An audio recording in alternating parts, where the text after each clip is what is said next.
Kara tanàna tsy mahalafo tany e, za tonga mamangy misy avako any e, avelako ikorisa moramora ny fotoana, fa zay tonga soa ihany mazo manahoana. Andrikitra tsy mahalafo tany e, tonga ny taratasy misy afatra vanyo, avelako ifandiminy andro sy ny volana,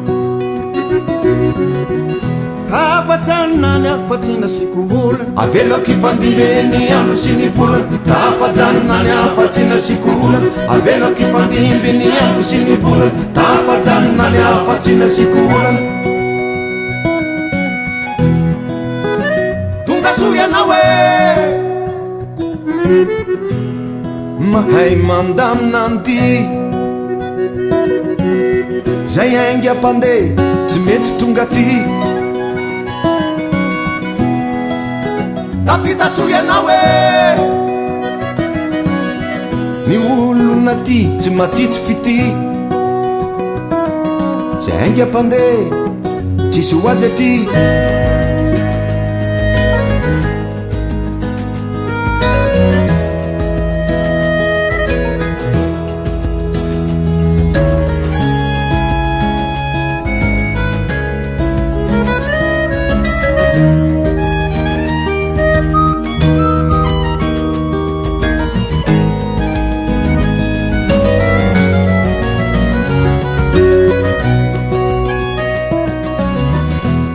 Karatra tsy mahalafo tany e,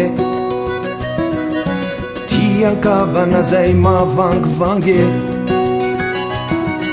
avelako ifandimben'ny volana sy ny taona,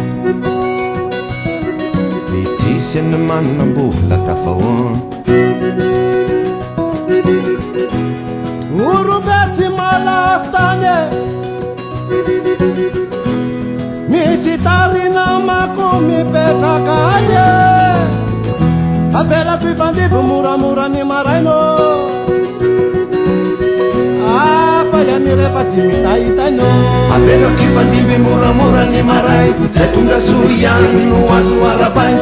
Avelako ifandimby moramora ny maray, zay tonga soa ihany no azo arapainy.